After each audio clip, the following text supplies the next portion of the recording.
Hello mga ka-Darcy, tapos na nga ang aming klase. Pero pupunta kaming bayan ngayon mga ka-Darcy dahil mamamalengke kami. Bukas nga mga ka-Darcy ay magluluto kami sa aming practicum sa cookery. Ngayon nga namin naisipan na mamalengke mga ka-Darcy kasi para pag niluto bukas ay fresh. Hoy, sana all fresh. Yan nga ang mga kasama ko si Jeremy, Jasmine, si Donalay, si MJ at ako.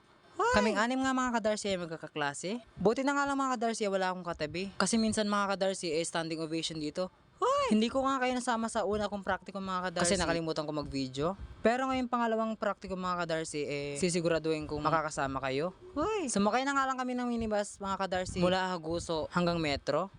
Nilakad na nga lang namin to mga ka-Darcy, Metro hanggang Palengke. Buti na nga lang sa aming paglalakad ay hindi pa umuulan. Nung isang araw nga mga ka-Darcy, ganitong oras ay umuulan na. Buti na nga lang ngayon hindi pa. Noong nakaraan nga kami ng Malengke mga ka-Darcy sobrang basa na namin bago kami makapunta sa Palengke. Ngayon nga mga ka-Darcy nakarating na kami dito sa Palengke at dito kami na Malengke nung unang practicum namin. Medyo kumonti na nga dito ang mga nagtitinda mga ka-Darcy, hindi ko alam kung bakit. Dalawang grupo nga mga ka-Darcy ang magluluto bukas kaya naman sabay kami Malengke ng dalawang grupo. Hindi nga namin nabili dito lahat mga ka-Darcy ang kailangan naming ingredients kaya lumipat muna kami.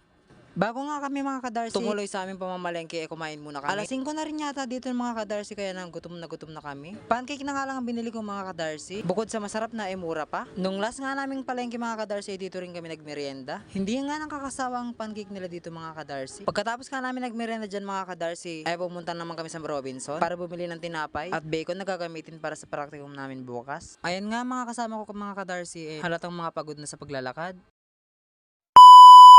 Pagkatapos nga namin mabili lahat ng aming mga kailangan mga ka-Darcy uuwi na rin kami. Medyo makulimlim na nga yung panahon dito mga ka-Darcy kaya binilisan na namin sa paglalakad. Kahit nga anong bilis namin sa paglalakad mga ka-Darcy inabutan pa rin kami ng ulan. Hay! Wag! Go!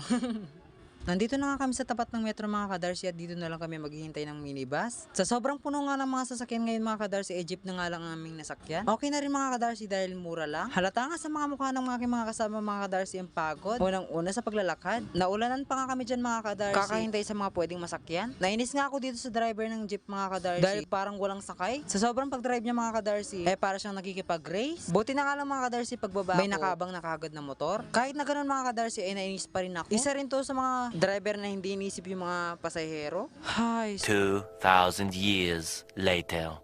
Kinabukasan na nga mga ka-Darcy, ayan nag-prepare na kami ng aming mga gagamitin. Elvis sandwich nga mga ka-Darcy ang aming lulutuin ngayon. 5 kami sa grupo mga ka-Darcy kaso yung isa hindi nakapasok dahil may sakit. Kinaya naman namin ang paggagawa ng Elvis sandwich kahit na 4 lang kami kasi di nawawala yung teamwork. Madali nga lang namin natapos tong aming sandwich mga ka-Darcy dahil bacon lang naman yung niluto. Sobrang saya nga nila dito sa part ito mga ka-Darcy, hindi ko alam kung bakit.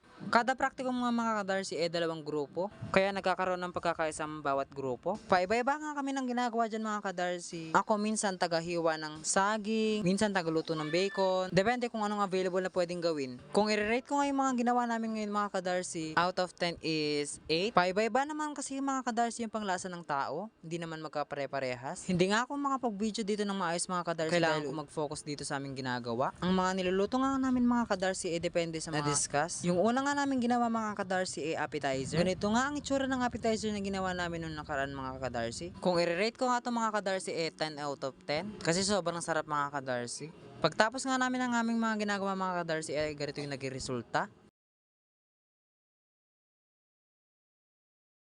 Shoutout nga dito sa mga kasama ko sa video.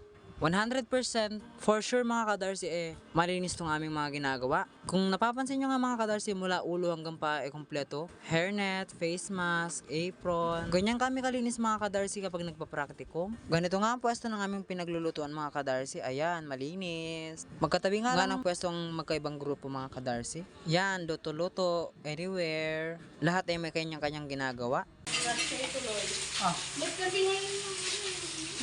Pagkatapos nga namin magpa-evaluate sa ibang mga teacher mga ka-Darcy kami naman ang kumain. Hindi na nga ako nakakain ng lunch ko mga ka-Darcy dahil busog na ako dito sa sandwich na ginawa namin. Bago nga matapos ang video ng ito mga ka-Darcy, huwag niyong kalimutang i-follow, i-like at i-share itong aking video. At i-comment kung taga saan ka.